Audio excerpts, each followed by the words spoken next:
जी, अभी आपने खुलासा किया है कि कल परिवार के ऊपर हमला करने की कोशिश है की गई, पूरा मामला क्या है, कैसे हुआ? देखिए बहन जी, कल मेरी तबीयत खराब थी, मेरे ड्रिप लगी हुई थी, लेकिन भाई गोपाल कांडा जी का फोन आया कि मेरे पास सवाएं ज़्यादा है।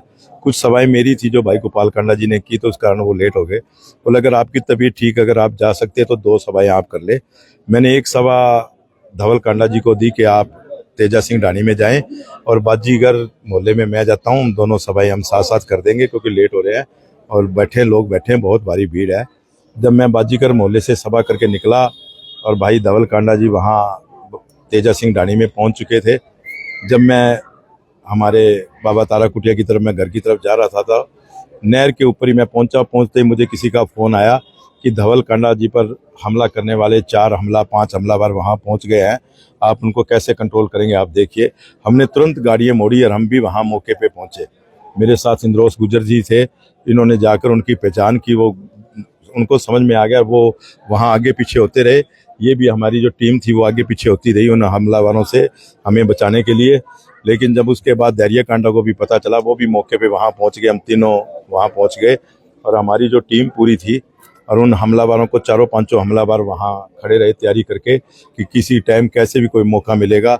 लेकिन हमारी टीम ने पूरा उनको ये इंद्रोस जी खड़े रहे, और जब मुझे पता चला कि मैं बाहर बिल्कुल फारिग हो गया, हम बाहर आए, तो वो जो लड़का खड़ा था, मैंने उसको इशारा करके बुलाया, बेटा इधर आ। जब आया तो मेरे को श्री इंद्रोस गुजर जी ने कहा कि आप किसको बुला रहे हो, इसके पास तो हथियार है। मैं कहा हथियार निकलवाने के लिए मैं आपको बुला रहा हूँ। जब उसको हथियार निकालने के लिए बाहर से उसका कुर्ता उठाया तो उसके नीचे इतना बड़ा उसके कापा निकला। हमने उसी टाइम एसपी साहब को अवगत करा दिया। एसपी साहब ने कहा मैं कार्रवाई करूँगा। आज अभी थाने में हमारी एप्लीकेशन पहुँच गई है। तो मैं मेरे सिरसा के परिवार से यही कहना चाहूँगा कि जो लोग गैंगस्टरों के साथ रुके हुए हैं, जो गैंगस्टरों के साथ फोटोएं आई है, सिरसा को बचाओ। सिरसा को बचाना बड़ा ज़रूरी है, नहीं तो ये सिरसा गुंडागर्दी का अड्डा बन जाएगा, और ये इतना बड़ा अड्डा बन जाएगा कि यहाँ लोगों का रहना नरक बन जाएगा। और ये गुंडागर्दी जब ऐसे से ऐसे कर रहे हैं तो बाद में क्या करेंगे। ये गैंगस्टर जो सिरसा में पंजाब से आए हुए हैं, मैं माननीय एसपी साहब से प्रार्थना करता हूँ कि इसकी सूचना लेकर, इनकी सूचना पाकर जहाँ जहाँ इनके गैंगस्टर जो पंजाब से आए हुए हैं उन सभी को पकड़ने का काम करें। मैं डीजीपी साहब से भी रिक्वेस्ट करता हूँ, माननीय हमारे मुख्यमंत्री सैनी साहब से कर रहा हूँ, रिक्वेस्ट कर रहा हूँ कि आप इस पे सिरसा पे कंट्रोल कराएं। सिरसा में जिन लोगों ने पूरे भारतवर्ष में आतंक मचा रखा है, वो कांग्रेस पार्टी ने कांग्रेस ने ऐसे बदमाश को टिकट दिया है। इस कांग्रेस पार्टी को हरियाणा से नहीं, पूरे भारतवर्ष से मुक्त कराना चाहिए सभी को मिलकर, और ऐसे लोगों पर कंट्रोल पाना चाहिए कि जो गुंडागर्दी कर रहे हैं। 2019 में भी हमला हुआ था। हाँ, वो वही हमलावर वहीं के थे, और हमने रात को वहाँ उनके मोहल्ले में भी लोग, उन्होंने भी करा, और वो आज एसपी साहब को हमने एप्लीकेशन दे दी है। किसके इशारे पर वो? इशारा तो वहीं से एक है, और कौन आएगा हमारे पास। एक सच्चा सेवादार है, हम तो सेवा करने वाले लोग हैं, कभी हमने ऐसा काम किया नहीं। आपने देखा होगा कि उनके साथ कैसे कैसे लोग जुड़े हुए हैं। एक ठेर के ऊपर वो जो कालड़ा परिवार है, पप्पू कालड़ा परिवार, उनको जाके पता करो उनके पास क्या है। उनके पास कुछ नहीं है। वो एक सारे चिट्टा वो बेचते हैं, नशे के कैप्सूल वो बेचते हैं, नशे के टिक्के वो लगाते हैं, और ये क्या कहते हैं बुक्की बाकी वो लगाते हैं, सट्टा वो लगाते हैं। वो पूरा परिवार कंट्रोल करके बैठा है उसका इलेक्शन। और वहां से आज से 8-10 दिन पहले वो चिट्टे में, उनके घर के पास में चिट्टा खाकर एक डेथ भी हुई है किसी की, हमें पता है सारा। वो ऐसे लोग जो नरक, उनका भी सरकार बनने के बाद सबसे पहले ये कार्रवाई की जाएगी कि उसकी प्रॉपर्टियों का हिसाब लिया जाएगा कि ये प्रॉपर्टी नशे में, चिट्टे में, सट्टे में कैसे बनाई है।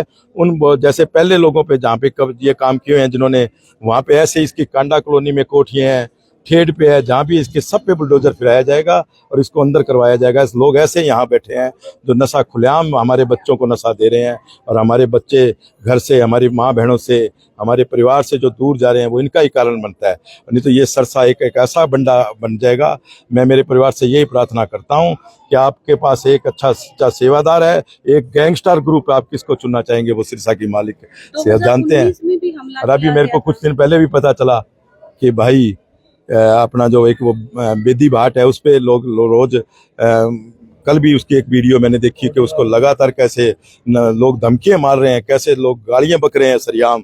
और मैंने सोनू भाई का भी सुना कि 5-4 बार इसके पास भी धमकियां आई है। सोनू भाई चिंता ना करना, आपका भाई जब तक खड़ा है जिंदा, कोई देख नहीं सकता सिरसा पे, कोई देख नहीं सकता सिरसा पे। आप चिंता ना करना, आपका भाई खड़ा है। वैसे 2019 में भी ऐसा हमला था किया गया था, ये हमेशा इन्होंने हमले किए हैं। बहन जी 2014 में हमला किया, गोलियां चलाई जी जी वहां पे अपने मोडिया के अंदर, 19 में हमला किया, मंडी में जाके कुटा। जो गैंगस्टर है किसकी उसके गाड़ी में बैठा था उसकी फोटो आई है। उसके बाद उस गैंगस्टर को गोलियों से मार दिया गया है, उसके वो मर्डर हुआ है। तो लोग इसके साथ रहने वाले वही लोग हैं जिसकी सोच ही वो है। और अब इसने ये जाके हाईकोर्ट से सिक्योरिटी मांगता है, माननीय हाईकोर्ट सिक्योरिटी देते हैं, लेकिन उसकी सोच यही है, उसको पता है भी ये गैंगस्टर मुझे कभी भी कहीं से भी कुछ भी मेरे ऊपर हो सकता है। तो ऐसी सोच है उनकी। आपके बुखार हो रही है 105 बताया जा रहा है अभी। मेरे पर बाबा तारा का आशीर्वाद है सोनू जी, बड़ी कृपा है मेरे परिवार पे, मेरे बाबा की। हम लगे रहते हैं, हमारे परिवार के साथ मेल जोल हमारा रखना चाहते हैं।